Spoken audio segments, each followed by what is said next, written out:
क्रांति कुंज गुरुकुल में सभी का स्वागत है। तो आज हम point two point series start करने जा रहे हैं एनाटॉमी की। तो आज की कक्षा में हम पढ़ेंगे बेसिक टर्मिनोलॉजी एनाटॉमी की, जो बाकी सारी क्लासेस में आपकी यूज होंगी। ठीक है, तो ये क्लास बहुत इंपॉर्टेंट है, लास्ट तक जरूर देखना है इसको। तो सबसे पहले स्टार्ट करते हैं कि एनाटॉमी और फिजियोलॉजी पैथोलॉजी है क्या, कौन से ब्रांच हैं, इसमें क्या काम करते हैं हम। एना का मतलब होता है स्ट्रक्चर, टॉमी मतलब टू ओपन अप, कि जिसमें बॉडी को ओपन करके उसके स्ट्रक्चर की स्टडी की जाती है, उसको बोलते हैं एनाटॉमी। यानी कि ये क्या हो गई आपकी study of structure of body, कि जिसमें स्ट्रक्चर की स्टडी होती है उसको एनाटॉमी बोलते हैं। अब स्ट्रक्चर आपकी पता है कि दो तरह की होती हैं, एक होंगी मैक्रो स्ट्रक्चर और एक होंगी माइक्रो स्ट्रक्चर्स। मैक्रो स्ट्रक्चर्स वो जिनको आप अपनी नग्न आंखों से देख सकते हो, और माइक्रो स्ट्रक्चर्स वो होंगे जिनको आप अपनी नग्न आंखों से नहीं देख सकते, जिनको देखने के लिए माइक्रोस्कोप की जरूरत पड़ती है। तो माइक्रो स्ट्रक्चर्स की फील्ड अलग हो जाएगी और मैक्रो स्ट्रक्चर्स की फील्ड अलग हो जाएगी। और माइक्रो स्ट्रक्चर्स की स्टडी को बोलते हैं हिस्टोलॉजी, और मैक्रो स्ट्रक्चर्स की स्टडी को बोलते हैं ग्रॉस एनाटॉमी।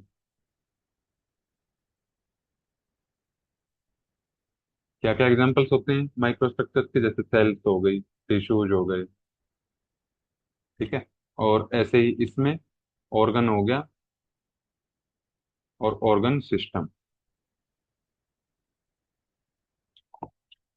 तो इसके बाद है फिजियोलॉजी। फिजियोलॉजी का क्या मतलब होता है, फिजियो मतलब होता है फिजियोस फंक्शन, लॉजी स्टडी। तो जिसमें आप बॉडी के फंक्शंस के बारे में पढ़ते हैं, स्टडी ऑफ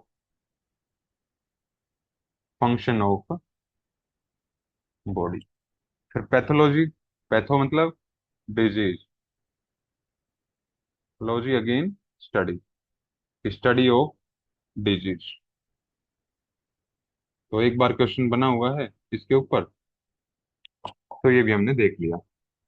फिर इसके बाद आता है आपका टॉपिक एनाटॉमिकल प्लेन्स। आपके तीन टाइप के प्लेन मुख्य आते हैं। उससे पहले प्लेन्स को समझने से पहले एक छोटा सा कंसेप्ट है, वो समझ लेते हैं सूचर्स का।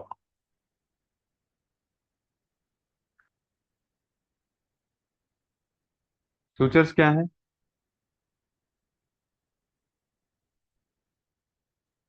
तो ये जो आपको लाइनें दिख रही हैं, जो स्कल में होती है, यानी कि जिनसे जो स्कल की बोन्स है वो आपस में जुड़ी होती है, उसको बोलते हैं सूचर। अब सूचर में ये वाला जो सूचर है, इसको बोलते हैं सजाइटल सूचर।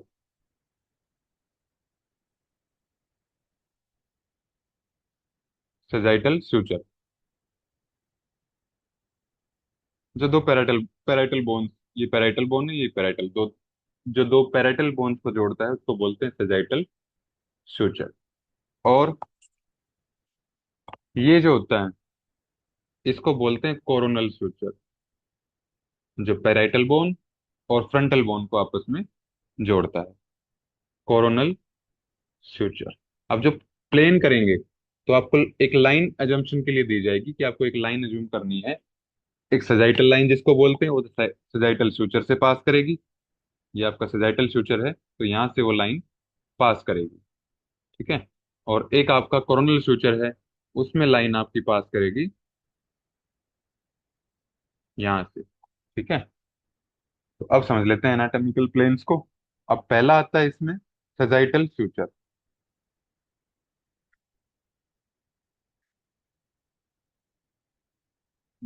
जिसको सूचर नहीं समझ में आया तो इसको रट लेंगे, सूचर्स या फिर एनाटॉमिकल प्लेन्स के ऊपर क्वेश्चन बनता है। तो सजाइटल सूचर में जो सजाइटल प्लेन है, यानी कि ये वाला जो प्लेन है, इस क्या होगा, लाइन पास होगी, यानी कि एक पूरी पैरेलल लाइन इसके आप ड्रॉ कर दो, तो ये आपका बिल्कुल बॉडी के बीच से जाएगी। तो ये आपका हो जाएगा सजाइटल प्लेन, कि जिसमें किस किस हाफ में डिवाइड करता है बॉडी को।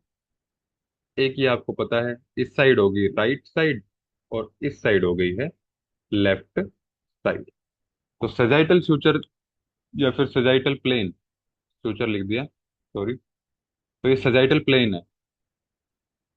तो सजाइटल प्लेन ये बॉडी को कौन से हिस्से में डिवाइड करता है? Right and left. तो ये याद कर लेना, अगर फ्यूचर समझ में नहीं आया है तो। राइट एंड लेफ्ट हाफ में ये डिवाइड करता है बॉडी। जब आप क्वेश्चन लगाएंगे इसके तो आपको ये पीवाईक्यू इसमें मिलेगा कि कौन सा वो प्लेन है जो बॉडी को राइट एंड लेफ्ट प्लेन में डिवाइड करता है, तो वो आपका सजाइटल प्लेन हो जाएगा। ठीक है। फिर दूसरा है इसमें कोरोनल प्लेन। कोरोनल प्लेन को याद रखने के लिए COR, मतलब इससे मान सकते हो कि कान, कि दो कान, दोनों कानों पे एक धागा बांध दो और जो आपकी खोपड़ी है उसके ऊपर से वो धागा ले जाके दूसरे कान पे कनेक्ट कर दो। ठीक है। तो वो जो प्लेन हो जाएगा वो हो जाएगा कोरोनल प्लेन। यानी कि ये कौन से हिस्से में डिवाइड करेगा बॉडी को? एक आपका सामने वाला हिस्सा हो जाएगा, क्योंकि जब आप साइड से देखोगे तो साइड से आपको लाइन दिखेगी। तो यानी कि ये डिवाइड करेगा आपको एंटीरियर, एंटीरियर बोलते हैं फ्रंट पार्ट को। ये टर्मिनोलॉजी आगे देखेंगे हम। फ्रंट पार्ट और बैक पार्ट, और डोर्सल में जो बैक पार्ट होगा, इसमें ये बॉडी को डिवाइड करेगा। ठीक है। तो इसका याद कर लेना है, अगर समझ में नहीं आया तो कोरोनल प्लेन किस में डिवाइड करता है? एंटीरियर और पोस्टीरियर, या फिर फ्रंट और बैक पार्ट में डिवाइड करता है। फिर तीसरा आता है इसमें ट्रांसवर्स प्लेन। ट्रांसवर्स प्लेन कौन सा होगा? हॉरिजॉन्टल प्लेन होता है ये। और हॉरिजॉन्टल प्लेन होगा तो ये मान लिया यहां से एक लाइन पास करता है, तो इसको बोलते हैं ट्रांसवर्स प्लेन। अब यहां से करता है तो इसके ऊपर वाला हिस्सा अपर पार्ट, इसके नीचे वाला हिस्सा लोअर पार्ट। तो ये अपर और लोअर में बॉडी को डिवाइड करता है। तो ये 3 पॉइंट हैं, तीनों अच्छे से याद कर लेना है, क्वेश्चन बहुत बनता है इसके ऊपर, कई बार पूछा गया है। कोई भी प्लेन आपसे पूछ लेगा, उसमें पूछ लेगा कि बॉडी को किस कौन से हिस्से में ये डिवाइड करते हैं। तो ट्रांसवर्स आपका अपर एंड लोअर पार्ट, कोरोनल आपका इंटीरियर पोस्टीरियर, और sagittal right and left part. फिर इसके बाद आता है आपका कुछ टर्मिनोलॉजी है ये कि एंटीरियर किसको बोलते हैं। जो ये वाली पिक्चर आप देख रहे हैं, ये आपकी एंटीरियर, जो ये वाली है एंटीरियर प्लेन की ये पिक्चर है, या फिर एंटीरियर पार्ट। इस सामने वाला जो हिस्सा होता है बॉडी का, जो भी आपको इस इमेज में दिख रहा है, वो एंटीरियर पार्ट। ठीक है। और एंटीरियर को ही दूसरे शब्दों में बोलते हैं वेंट्रल। ठीक है। यानी कि ये कौन सा पार्ट हो जाएगा? Front part. Front part of body is called anterior part. और ये जो आपको दिख रहा है इस इमेज में, ये है पोस्टीरियर या फिर डोर्सल पार्ट। यानी कि जिसमें पीठ इंसान की दिखती है वो पोस्टीरियर पार्ट होगा। पी से पीठ भी मान सकते हो। ठीक है। ए से आगे, पी से पीछे। तो ये हो जाएगा आपका बैक पार्ट, या फिर बैक साइड ऑफ बॉडी। तो ये आपका हो गया एंटीरियर पोस्टीरियर। फिर इसके बाद मीडियल लेटरल। मीडियल लेटरल कौन सा होगा? कि जो आपने सजाइटल प्लेन से, या फिर सजाइटल प्लेन जो आपने बनाया था उससे एक इमेजिनरी लाइन ड्रॉ की थी सजाइटल फ्यूचर से, तो वो आप इसमें भी ड्रॉ कर लो, बिल्कुल सेंटर से। तो ये जो लाइन आपने ड्रॉ की है, इस लाइन के जो नजदीक में ऑर्गन्स होंगे, जो भी पार्ट्स होंगे इस लाइन के पास में, इस लाइन को बोलते हैं मिड लाइन, कि जो शरीर को बिल्कुल बीच से जाती है। जो इस लाइन के पास में ऑर्गन्स होंगे या फिर पार्ट्स होंगे उनको बोलेंगे मीडियल पार्ट्स, या फिर मीडियल ऑर्गन्स। और जो इस लाइन से दूर वाले हिस्से होंगे उनको बोलेंगे लेटरल पार्ट, यानी कि पोजिशन टुवर्ड्स मिड लाइन। तो ये हो जाएगी आपकी मीडियल पोजिशन। और position away from mid line, ये हो जाएगी लेटरल पोजिशन। फिर प्रोक्सिमल कौन सा पार्ट होगा? प्रोक्सिमल और डिस्टल ये ऐसे समझ सकते हैं हम कि जैसे मान लिया जो भी ये वाला जो हिस्सा है, इतना नीचे पैरों को हटा दो, ऊपर सिर को हटा दो। ठीक है। और साइड से हाथों को हटा दो, तो ये जो बच जाता है इसको बोलते हैं ट्रंक। तो इस ट्रंक के पास में जो भी स्ट्रक्चर्स होंगे उनको बोलेंगे प्रोक्सिमल। ठीक है, यानी कि नियरेस्ट टू ट्रंक। और जो भी इससे दूर वाली हिस्सा होगा उसको बोलेंगे डिस्टल, अवे फ्रॉम ट्रंक। अब इसमें एग्जांपल ले सकते हैं, जैसे शोल्डर है, कंधा है, तो कंधा आपका प्रोक्सिमल पार्ट हो गया, और जो ये उंगलियां हैं हाथ की, ये डिस्टल पार्ट हो गया। ठीक है, इधर बना देता हूं मैं इसको।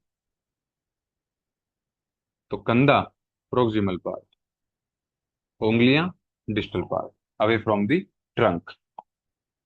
फिर इसके बाद सुपीरियर इंफीरियर। सुपीरियर के मतलब कई तरह से निकल सकते हैं। ठीक है, सुपीरियर यानी कि सिंपल भाषा में आपको ये समझना है कि दो चीजों की बात करेगा इसमें,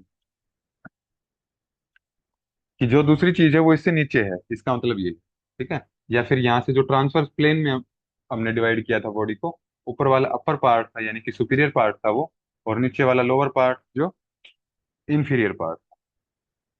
तो बहुत तरीके से लिख सकते हैं इसको, कि ग्रेटर देन अनदर, कि दूसरी जो ऑर्गन या फिर सेल दी गई है, जो भी पार्ट दिया गया है दूसरा, उससे ऊपर वाले हिस्से पे ये प्रेजेंट है, इसलिए इसको सुपीरियर पार्ट बोलेंगे। ठीक है, या फिर दूसरे तरीके से इसको बोल सकते हैं कि सिर के नजदीक होगा, नियरेस्ट टू हेड। फिर इसके विपरीत जो इन्फीरियर होगा, इन्फीरियर कौन सा होगा? जो लोअर देन अनदर पार्ट, की जो दूसरा ऑर्गन है उससे नीचे वाले हिस्से में प्रेजेंट होगा ये। या फिर नियरेस्ट टू पीठ, या फिर जो पैरों की तरफ होगा। ठीक है, तो ये आपका सुपीरियर इंफीरियर। फिर सुपरफिशियल और डीप। अब जो ऊपर ऊपर से स्किन दिख रही है आपको, यानी कि जो ऊपर वाले हिस्से में, कि स्किन के जितने भी नजदीक में चीजें प्रेजेंट होंगी उसको बोलेंगे सुपरफिशियल पार्ट, और स्किन से जितना अंदर की तरफ जाते जाएंगे उसको बोलेंगे डीप पार्ट। यानी कि कैसे लिख सकते हैं इसको? क्लोजेस्ट टू सरफेस, कि जो बॉडी सरफेस है उसके पास में है तो सुपरफिशियल, और उससे दूर है तो वो डीप पार्ट। फिर इसके बाद आता है पैराइटल और विसरल, ये बहुत इंपॉर्टेंट है, इससे कई बार क्वेश्चन पूछा गया है। ठीक है, तो ये दो शब्दों को जरूर समझना है कि इन दो शब्दों का मीनिंग क्या है। अब ये हर्ट है आपका, तो जो हर्ट है वो एरिया है इतना, कि यहां से स्टार्ट होगी, इससे ऊपर जो भी ये वाला जो हिस्सा है, इसको हर्ट बोलते हैं। ये क्या है? हर्ट। अब इसकी लेयर्स हैं, जो इसके जस्ट आउटसाइड, यानी कि जो ये वाला हिस्सा होगा जहां पे सर्कल किया है, इसको बोलते हैं विसरल पार्ट।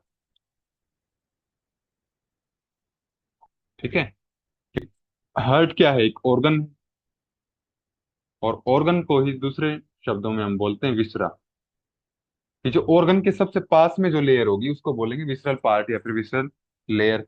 और जो फिर विसरल लेयर के बाहर जो भी चीज आती है उसको बोलते हैं बॉडी कैविटी। बॉडी कैविटी क्या होती है अगले क्लासेस में हम डिस्कस करेंगे। फिर बॉडी कैविटी को जो कवर करती है उसको बोलते हैं पैराइटल। ठीक है, तो अब इनकी डेफिनेशन लिख लेते हैं इसकी। पैराइटल पार्ट कौन सा होगा? Exterior wall of body cavity, कि जो ये बॉडी कैविटी है, विसरल कैविटी के विसरल लेयर के बाहर, उसकी जो लेयर है उसको बोलते हैं पैराइटल। और डीप, डीप नहीं आएगा यहाँ पे, यहाँ आएगा आपका विसरल। तो विसरल कौन सा पार्ट हो जाएगा इसमें? कवरिंग ऑफ एन ऑर्गन, कि जो ऑर्गन को कवर करेगा, इमीडिएट जो ऑर्गन को कवर करेगा उसको बोलेंगे विसरल। ठीक है, फिर ये कुछ प्रीफिक्स हैं, ये बहुत ज्यादा इंपॉर्टेंट है, आपकी प्रैक्टिकल लाइफ में भी काम आएंगे और एग्जाम में तो आएंगे ही आएंगे। जिसके भी आगे प्रीफिक्स मतलब शब्द के आगे जुड़ के वो उसके मीनिंग को, अर्थ को बदल देगा। ए या एन जिसके भी सामने लिखा हो उसका मतलब होता है लैक या फिर अब्सेंस, कि उस चीज की कमी जैसे कि इसमें एग्जांपल ले लो, एक एनीमिया। ईमिया वर्ड यूज होता है ब्लड के लिए, और एनीमिया मतलब खून की कमी। एंटी, अगेंस्ट, विपरीत। तो इसका एग्जांपल ले सकते हैं कि जिसके आगे जुड़ेगा उसके विपरीत होगा, कि जैसे मान लिया, अगर लिख दें एक एग्जांपल, एंटी कोएगुलेंट, कि जो कोएगुलेंट होंगे वो होते हैं कि जो खून का थक्का जमाते हैं, और एंटी कोएगुलेंट कि जो खून के थक्के को जमने से रोकेंगे। ठीक है। CARD, कार्ड, ये होता है हार्ट के लिए यूज, या फिर जो हार्ट रिलेटेड जितनी भी टर्म्स आएंगी उनके लिए यूज होता है। एंडो का मतलब होता है अंदर, यानी कि इनसाइड। एक्सो मतलब आउटसाइड।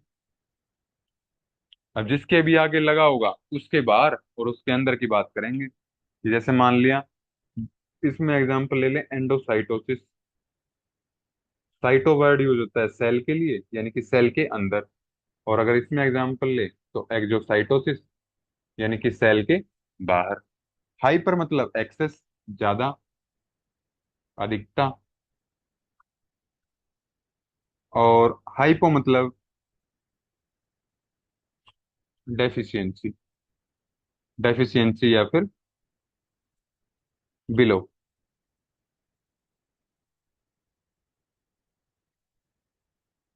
कि जिस चीज के भी आगे लगा है ये, उसकी कमी। कि जैसे मान लिया, हाइपरटेंशन एक वर्ड होता है, जो उच्च रक्तचाप की बीमारी होती है। यानी कि टेंशन क्या है, ज्यादा है। किसकी टेंशन, ब्लड वेसल। ठीक है। फिर आता है हाइपोटेंशन, यानी कि टेंशन क्या है, कम। तो ये इसका मतलब है। फिर इसके बाद माइक्रो का मतलब होता है स्मॉल। मैक्रो या फिर मेगा का मतलब होता है लार्ज। टैकी मतलब फास्ट, तेज। और ब्रेडी मतलब स्लो। ठीक है। तो ये आपकी प्रीफिक्स थे। एक सफिक्स आता है आपका आइटिस, यानी कि पीछे लगेगा ये। और आइटिस वर्ड यूज होता है इन्फ्लामेशन के लिए, सूजन के लिए, शोथ के लिए। ठीक है। तो जिसके ही पीछे लगा हो, जैसे मान लिया हेपेटाइटिस, जो हिपा वर्ड यूज होता है वो होता है लीवर के लिए। और यानी कि आइटिस लगा है पीछे, तो यानी कि लीवर की इन्फ्लामेशन, लीवर में सूजन। ठीक है। फिर प्लूरा अगर है तो ये लंग से रिलेटेड है। ओस्टियम है तो ये बोन से रिलेटेड है। सब मतलब होता है नीचे, लोअर साइड। इंट्रा मतलब अंदर, इनसाइड। इंफ्रा मतलब नीचे, यानी कि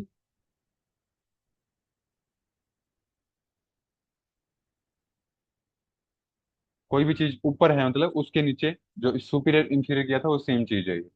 सुप्रा ऊपर हो जाएगा अब, और ये हो जाएगा बिलो। रेट्रो पीछे। ठीक है, बैक साइड।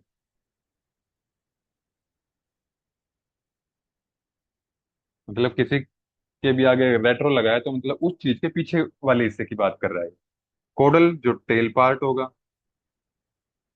मतलब जो लास्ट वाला हिस्सा होगा। ठीक है। रीनल जो किडनी से रिलेटेड होगा। सबका यूज है ये। ठीक है।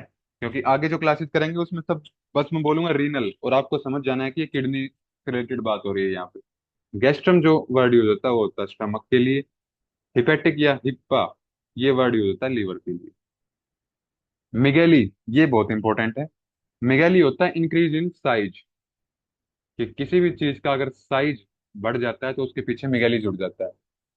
प्लेजिया होता है इंक्रीज इन नंबर, कि अगर वो संख्या में वो चीज बढ़ जाए। ठीक है। कि पहले मान लिया साइज ये था, और अब साइज हो गया है ये, साइज बढ़ना, ये होता है मिगेली। और पहले चीज एक थी और अब हो गई है चीज दो, तो संख्या में बढ़ना, ये होता है प्लेजिया। और PLAGIA, ये तो होता है इंक्रीज इन नंबर। अगर PLEGIA लिखा है आपको तो इसका मतलब होता है स्ट्रोक, या फिर जिसको पैरालिसिस भी बोलते हैं। ठीक है। तो ये आपका टॉपिक था आज का। कोई डाउट होगा तो पूछ लेंगे। फिर कल से हम इसका नया टॉपिक बॉडी कैविटी स्टार्ट करेंगे। ठीक है। इसके कुछ क्वेश्चन है, दो क्वेश्चन हैं ये आपके, ये लगा लेते हैं इसके। पहला क्वेश्चन है इसमें, which of the following does not indicate the anatomical position of the body. इनमें से कौन सी एनाटॉमिकल पोजीशन नहीं है। ठीक है। एनाटॉमिकल पोजीशन आपकी डिस्कस नहीं हुई है अभी, तो वो एक बार देख लेते हैं।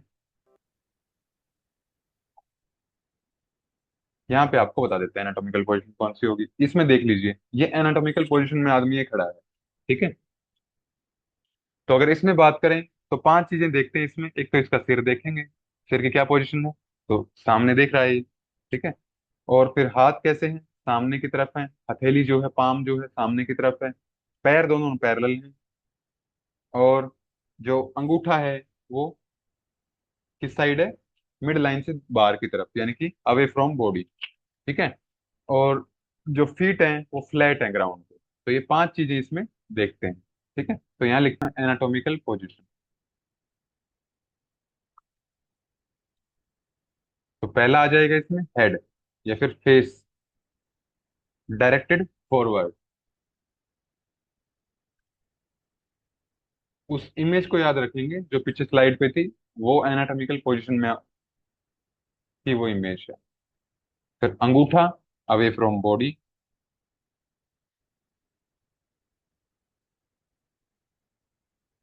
फिर तीसरे नंबर पे पाम हथेली फेसिंग फॉरवर्ड, सामने की तरफ है।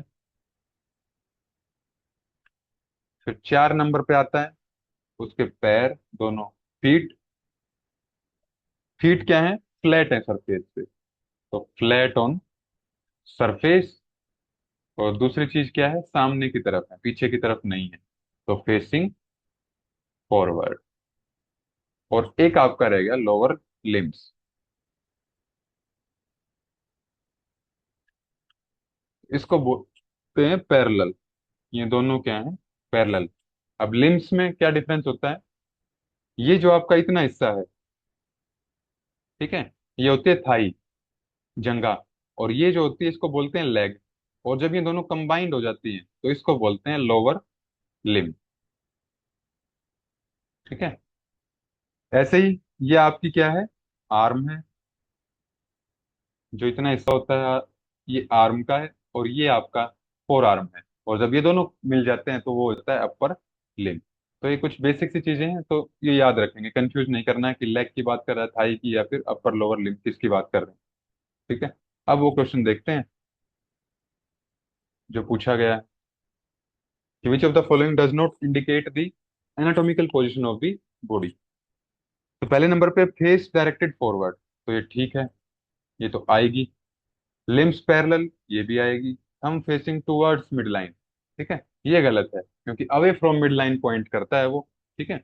पाम फेसिंग फॉरवर्ड, ये ठीक है, तो थर्ड ऑप्शन आपका ठीक हो जाएगा इसमें। फिर अगला है the part of body nearer to mid line.